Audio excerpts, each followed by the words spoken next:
Music obviously evolved, but the funniest thing that I heard was Dolly Parton. You know, if you take what she did 35 years ago to where she started to go in certain, you know, maybe in the mid 70s, and people were questioning if she was country. She said she's also punk rock too. She said it's so funny. She was like, "Look at me, I'm from Tennessee." She's like, "Nobody's gonna tell me I'm not country music," and she's right. She's right. You know, did you see her on Brian Johnson's show from AC/DC? No. She's coming from such an authentic place, and we as country artists, if we're looking at people like Dolly as, you know, as steering the ship, you can't go wrong. And look at how she's weaved in and out of different things, but she still stayed true to what she was. And that's really what it was about. Well, us. You know, the honesty comes through with you guys. I mean, also, by hearing your band, though, I mean, you know, you guys could play with anybody, really. You know, you could go out and open a Black Crow show or a Bon Jovi show, which you've done. And so, I mean, it's also nice that, you know, obviously the flavor and the influences, but also to know that the music resonates where you could play to really any kind of audience, and that's what makes acts special. You know, that's what we're hoping for, is that we're offering something a little different than, you know, everybody else, and that's what, as an artist, that's the only thing that you can hope for, is that you build your own audience because they see the vulnerability and the influence that is a reflection of who they are. Right. You know, people think sometimes if you throw a fiddle in there or you throw, you know, that makes it country, and I said, no, yes, throw a fiddle in there, that's country music. I said, actually, no, it's not. I said, what's country music is the lyric. You know, the storytelling. It's the storytelling, it's the lyric. As a kid hearing, you know, my father way into Johnny Cash, and, you know, hearing those stories, Boy Named Sue. Who lived in Asbury Park. Right, yeah. Almost took it over, right, at one point, right? Him and the Jackson family were thinking about 2100 Jackson Street. That's right. You put a country. But it is the storytelling. Yeah. And even in Southern rock, you know, because I love bands like Skinner and I love the Outlaws. Absolutely. That was more the hard rock country element that they were trying to break into, but, you know, the country influences the story. And the story. I mean, I joke all the time about Bohemian Rhapsody. I'm like, that's a hell of a song. I said, but if you could tell me the first time you listened to that, what's that's about, I will pay you $1 million. The first time you heard it? Right. The first time you hear Bohemian Rhapsody, what is that? You know, I was not understanding the whole concept of it. I remember hearing it it's funny you mentioned that. The first time I heard it, I was on a bus. I was in day camp as we were going to Long Island to Aladdin day camp, and the girls, they were like a couple years older, played it for me, and I was like, you know, I was intrigued, and they're like, well, what is the opera, and then the hard rock at the end, right? And you're like, oh my God, this is the greatest thing. Unbelievable. You know? I just remember I didn't care what it was about. I just loved it. You know, in country music, and you're talking about the offshoots of it, they're singing about the beginning, the middle, and the end, and at the end you may be driving through tears, or headed to the bar and grabbing a beer, because that's where we're coming from. And talking about earlier the song Loser, you know, Loser was going to be the thing that anytime you go into a record label, they'll say they're going to listen to 30 seconds. That is true. We've gone to many, you know, you've been through it, we've all been through it, you know, going into record labels, having meetings and pitching, they listen to 30 seconds. So we knew that with, you know, Williams Honor, we had to get them. The first thing starting with Loser was telling a story, you know, and so that's really, it goes from there. So it's all about the lyric and really about just relating to people and having somebody go, my God, that's me. Because it's not about me, it's about you. Right. We're not writing selfishly, like I want to write about what happened to me today. Well, I could, but I've got to do it in a way that you're going to understand it, and it's going you could relate to it. Yeah, absolutely. That's what really brought us into the format, is that, you know, most of the artists in country music, it really comes down to writing and doing songs that is about its audience, not necessarily about its artists. And pop and rock music, that's like a different thing, you know, from that element of it.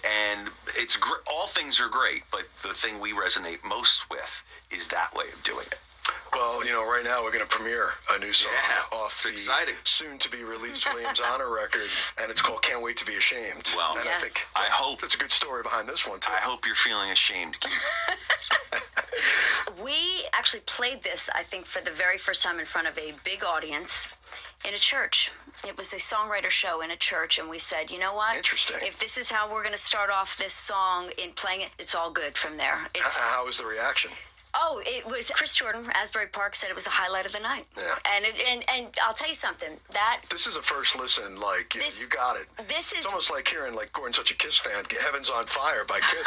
You know, you're singing that chorus right after the first time you hear it. You know, I could describe the song in one word: infectious. Oh, well, thank you, Keith. And I'll tell you, you know, whenever you talk about the sophomore album, and it's like, you know, we had a first record that had a couple of singles, and people sing those songs, and our fans really like it. And so obviously, not that we're putting pressure on ourselves, but when you're coming out with something new, you kind of have to say, all right, this has got to really, really do it. So playing that song and getting that kind of a reaction was really a great pat on the back for us. But, like we said, a breakup record, it doesn't all have to be, crying in your beer. And could be rewarding. It could be very rewarding, and it could be funny, and it could be fun. And this is one of those things you think about. I met this girl at one time, and she had just a couple years ago, and she and her boyfriend had broken up. She was just really looking just to meet anybody. And we really took it from that angle. Like, what about these people that have a breakup and then they just want to have fun? They don't want to be tied down to anything. Go to the bar. They're just going to go home with whoever. So we actually made a joke that in the future when we're doing shows, everybody's, they're buying the drinks for people. We're like, listen, we'll save you all that. Anybody that's single, recently broken up, you want to hook up, I'm going to bring you on stage. Bring you on stage. This way, it's the Williams Honor dating get show. all those formalities out. You guys leave with each other. We'll see you. You're welcome. Pretty much says it all, right? Can't wait to be ashamed. The world premiere, and I'm honored to play it here in the Electric Ballroom. Yeah. Keith Roth with Williams Honor. Yeah. Hey, I am Reagan Richards. And I'm Gordon Brown. We are Williams Honor, and you are listening to Keith Roth and the Electric Ballroom. One of Jersey's finest.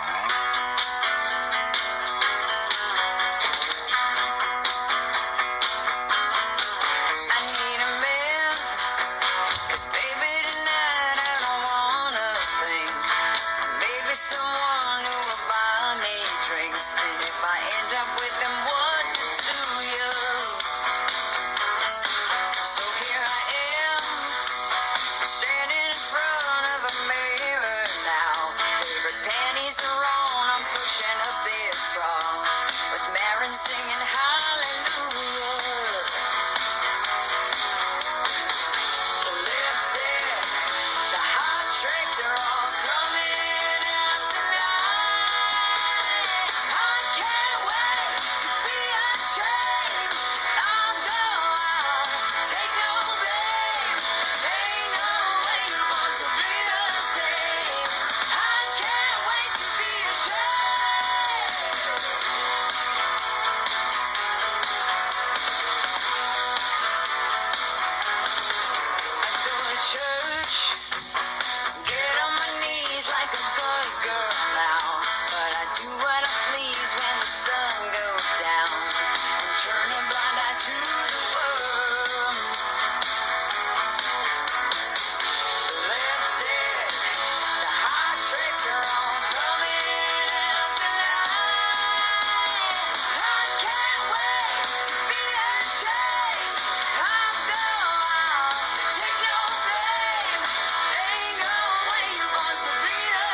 Say the world premiere of Can't Wait to Be Ashamed. I'm Keith Roth here with Gordon Brown, Reagan Richards, Williams Honor. Don't forget December 14th, coming up this Saturday night. Hit their socials, see them in South Amboy for their Christmas show. And we'll also be back after we pay some bills. Don't touch that dial. You're in the Electric Ballroom. Enter now at WRAT.com to win a winter family getaway to the Cartwright Resort and Indoor Water Park in the Catskills. The new Cartwright Resort and Indoor Water Park in the Catskills is the perfect family getaway. Style and fun collide with New York's newest indoor water park. High-tech adventure zone, fun family activities, great local food, and more. Win a 3-day, 2-night family stay at the Cartwright Resort and Indoor Water Park. Enter now at WRAT.com.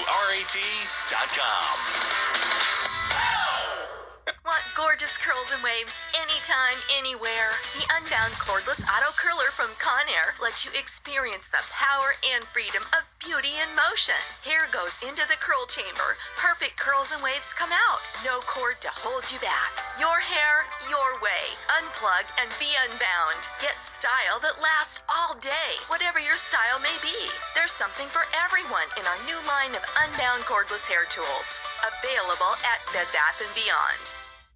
It's your home, it's your life. Make it better with Jaeger Kitchens. You have a style, and it shows. Jaeger Kitchens and Fieldstone Cabinetry know it's in what you cook, how you prepare it, and how you serve it. It's the details that express who you are.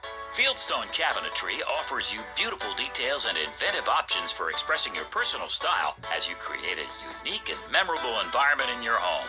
Jaeger Kitchen's talented designers have ideas to help you bring that unique and memorable environment to life. When you want the best for your home and family, Fieldstone Cabinetry and Jaeger Kitchens are names you can count on. Create the kitchen that reflects your taste and style at Jaeger Kitchens in Union, Madison, Sterling, Middlesex, Belmar, or Point Pleasant. Find them on Facebook or browse their internet showroom at JaegerKitchens.com. It's your home, it's your life. Make it better with Jaeger Kitchens. It's the Rats Shop Local. Local businesses rocking great products and services right here at the Jersey Shore. Kessler Rehabilitation Center proudly serves the Jersey Shore with 18 convenient locations throughout Monmouth and Ocean counties. Specializing in physical, occupational, and speech therapy, they can accept most major insurances and no prescription is needed. Contact Kessler today, 866-33-REHAB, or visit Kessler-PT.com.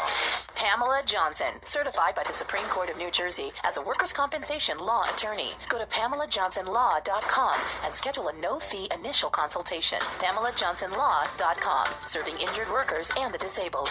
We all know that stair lifts and wheelchair lifts from Abbey Lifts can take mother or grandmom up the stairs. Abbey Lifts wheelchair lifts are RAM approved. So if Sandy made you raise your house, let Abbey Lifts lift you. Hi, I'm Terry. My husband and I own Abbey Lifts here at the Jersey Shore. Check us out at ABBYlifts.com and stop by and see us.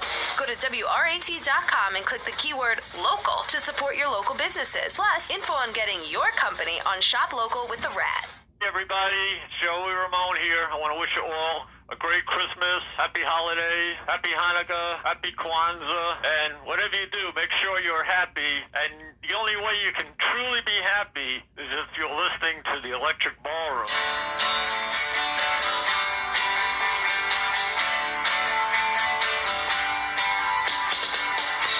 I want you right now.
Keith Roth with Williams Honor, having a blast here in the Electric Ballroom. Yeah, we are. No doubt. After 21 years, it's good to be here. And now we're never going to leave, Keith. Well, that's plenty of time. We're never going to leave. We're going to sleep in the parking lot. I see Gordon's got some kind of weapon right there. We can just take over the airwaves for the next step. That's right. It's my Electric Ballroom. I should have her last name though, right? Because it would work great. Well, listen, I mean, it's part of the fun, isn't it? There you go. Regan Roth. Keith Richards, though, you know. Keith Richards, I Reagan. think that one would work. Keith Richards, Reagan Roth. There you go. Two things I want to talk to you about playing with iconic gentlemen. You know, we had the honors of playing with Bon Jovi back in '95. That's right. You know, did. Yeah, we did a few shows with John, but you know, we didn't get to do it at the world's most famous arena. Me being a hardcore New York Knicks fan, my mood swings depend on if the Knicks won or not. That's one place I think it's on every musician's bucket list. And you guys getting to play Madison Square Garden, what was the feeling like? You know, first of all, playing the Garden was, you know, you grow up in this area, that's the dream, the place, right? it's the Mecca. If you grow up in Nashville, the Opry is, you know. But for us here, I mean, like, oh my God. But to have one of the most iconic bands that come from your area be playing the show and have you open the show, well, that's beyond, you know. The first time Reagan and I got on stage during Light of Day, you know, we're sitting there singing Thunder Road with Bruce, you know, like next to him. And then here we are at the Garden. Like, I was like, wow, you know, we can do this. We really can do this. Well, that's the test. That is when you start saying to yourself, look, you know, I got my brothers behind me, and there's 20,000 people in front of us, and we're on the world's most famous stage. Probably the easiest gig you ever did, right? Oh my God, Riggs. And he tripped. He actually tripped going up the steps. A little aware at first, but once you get, you know... He tripped over a step. It was well, you guys have been weaned in small clubs and bars and playing, you know, the bigger, you know, the theaters, the Bassies or whatever. It's like you went through all the training to play a place like that. Yeah. Like I said, to finish our first record cycle there and have that inspiration to start record number 2 was like, that was all the fuel anyone could ever ask for. I feel like if that's not something to, you know, when people say, well, do you want to talk to kids who want, sure.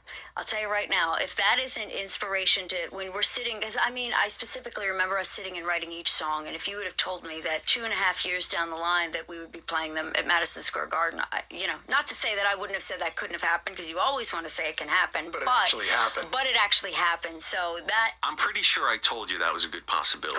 Gordon is funny with that. He's a big manifester. He really is. But you know, it's funny because it's something that we will take with us for the rest of our lives. I mean, hopefully there's many more to come. True, but you'll never forget your first time. No, you'll never forget your first time. And you know, my grandfather was an Olympic boxer, and he actually fought at Madison Square Garden, but not the Madison Square Garden that's there now. I guess it's moved 3 times, I think. It's been in that same location. Okay, but it was on. I mean, I've always been to that one since the 70s. Right. February 6, 1973 was the first time I was ever there to see the Knicks and Lakers, and the Knicks lost that game, but they did win a world championship. But anyway, I can't forget that. I saw Led Zeppelin there, my first concert. Oh my God! Oh, that was your first concert? I was extremely young. Yes, my brother was forced to take me. Get out of here! June 10th, 1977. Wow! And I'll never forget going from basketball games there, where everybody did smoke at that time. Sure, and then opening up those steel doors and getting hit with all that marijuana smoke. I mean, it was a beautiful moment. There's so much history there, and especially, as you say, from this area, New York and New Jersey, and to play that stage, you know, when you go to shows there, you know, at age 10 or at age currently 37, that's right. You look at that stage and you're like, man, I'm going to do that one day, and you guys got to do that. Unbelievable, and I'll tell you something, the time goes so fast. I mean, it's a blink of an eye. My mom was in nosebleed section, and I remember she's sitting in the blue seats. Yeah, it was funny because people thought I was being cool, like trying to point. I go, no, I was actually looking for my mom up there. How long was your set? Like a half hour? Yeah, I think it was 20 minutes or 25 minutes. Did John and the band talk to you after the show? Always, of course. Yeah. I love John. It was I think John is a super cool guy. You know, it's very interesting, Keith. So my first band, Bon Jovi was putting a record out at the time, and John was very supportive of what we were doing. And they asked us to open for them at the Fast Lane, right? I remember that show. Yeah. It was Columbus Day. Was it Columbus Day? Yeah, it's possible. It was. They did a special show at the Fast Lane. Right, because at that time we had some affiliation with them. Yes, that's right. And we were all hanging out there. That's right. And I remember you guys, Mr. Reality and Bon Jovi. That's right. And we went 92? Somewhere around there. Right. And we went on to do other shows with them, and we did a New Year's Eve show one night. But to think that all those years later, like, oh my God, can you believe? Wasn't your first arena show with? first time I ever stepped on an arena stage was that night on New Year's Eve, with those guys. Stabler Arena? Opening for Bon Jovi. Yeah. Stabler. Yes. Wow. Yeah. And It's like the ultimate drug, because we did 3 or 4 with him. Like, we did like Jones Beach. Right. We did Camden. Right. Your hometown. Yeah. We did like Syracuse, New York State Fair. That's right, yeah. But not Madison Square Garden. No, it's no matter what we all do, that feeling of walking on that stage is really, it is it is. And his audience is better great than because what they're you very receptive. Oh, yeah. They're like, if you're going to open for this guy who we worship, we better pay attention. Well, especially, a band from the neighborhood, right? Jersey in the house, yeah. And speaking of Jersey, you got to play with Springsteen, as you were mentioning, one of your first shows. Yeah. I mean, that must have been a great experience, right? Oh my God, that was your first time, right? That was our first time as Williams Honor on a stage. We had playing with Bruce. Well, not count. Yeah, as Williams Honor, right? Yeah, on a stage. We had just been doing like basement rehearsal shows that we started out, so we could get the catalog together. And then that was the first time we played as Williams Honor. Was that night at Light of Day, which we played every year since. What a great way to kick off a